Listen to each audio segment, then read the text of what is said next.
Facebookல நான் ஒரு வீடியோ பார்த்தேன். அப்போ வந்து நீங்க உங்க பாத்ரூம்ல ஒரு அணில் சிக்கிக்கிச்சு. அதை தூக்கி வந்து வெளில போடுறீங்க. அன்னைக்கு பாண்டிச்சேரியில ஒருத்தர் பயங்கரமா பேசிட்டு இருக்காரு. ஏதோ கனெக்ஷன் இருக்காங்க. இல்ல அது உண்மையிலேயே இல்ல.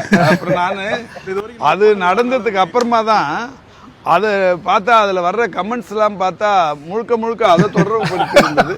உண்மையில அந்த மாதிரி எண்ணமோ நோக்கம் இல்ல. அந்த வார்த்தை பிரயோகம் உங்களுக்கு தெரியும்? இல்ல அது தெரியும்.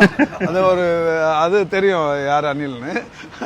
அது என்னோட குளியலறையில என் பெட்ரூம்ல இருக்கிற குளியலறை, நான் காலையில குளிக்கிறதுக்கு போறேன், ஒரு அணில் வந்து வெளியில போக முடியாம தவிக்குது. அந்த பக்கமும் இந்த பக்கமா துள்ளுது.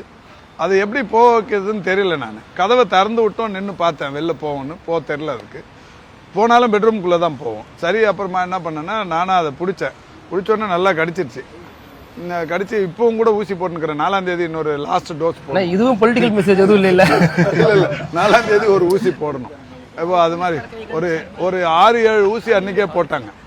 இந்த தடுப்பு ஏஎஸ்வி ஏஆர்வி மாதிரி ஏஆர்விங்கிற ஊசி அதுக்கு போட்டுனுக்கிறேன்.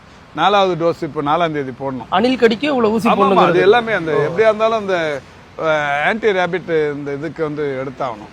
இது கூட ஒரு தகவல். இது வரைக்கும் இந்த தமிழ்நாட்டின் மருத்துவத்துறை வரலாற்றில் ஆரம்ப சுகாதார நிலையங்கள்ல பாம்பு கடிக்கும் நாய் கடிக்கும் மருந்து கிடையாது.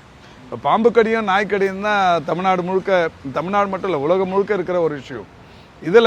இதுக்கு முன்னாடி எங்கேயாவது பாம்பு கடிச்சா எங்கே போனோம்னா பெரிய ஆஸ்பத்திரிக்கு தான் போனோம். ஜிஹெச் மாதிரியான ஹாஸ்பிட்டலுங்க, டிஸ்ட்ரிக்ட் ஹெட் குவார்ட்டர்ஸ் மாதிரியான ஹாஸ்பிட்டல், இல்லைன்னா மல்டி ஸ்பெஷாலிட்டி இங்கே எங்கேயாவது தான் போனோம். இது பாம்பும் நாயும் மாநகர பகுதிகளில் இருக்கிறவங்களை மட்டும் கடிக்கிறது இல்லை. கிராமங்களில், மலை கிராமங்களில், குக்கிராமங்களில் இருக்கிற கடிக்கும்.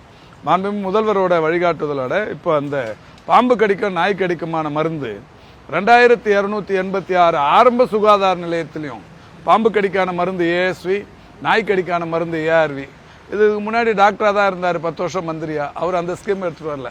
டாக்டரா இல்லாத மா சுப்பிரமணியன் தான் இந்த ஸ்கீமை எடுத்துட்டு வந்து இன்னைக்கு அதை செயல்படுத்திட்டு. அந்த விமர்சனமே உங்களை வந்து பாதிச்சிருக்கு. அதை நீங்க பதில் வந்து கொடுத்துட்டே இருக்கீங்க. இல்ல நிறைய ஒரு பக்கம் நீங்க வந்து நிறைய திட்டங்கள் சொன்னீங்க சார்.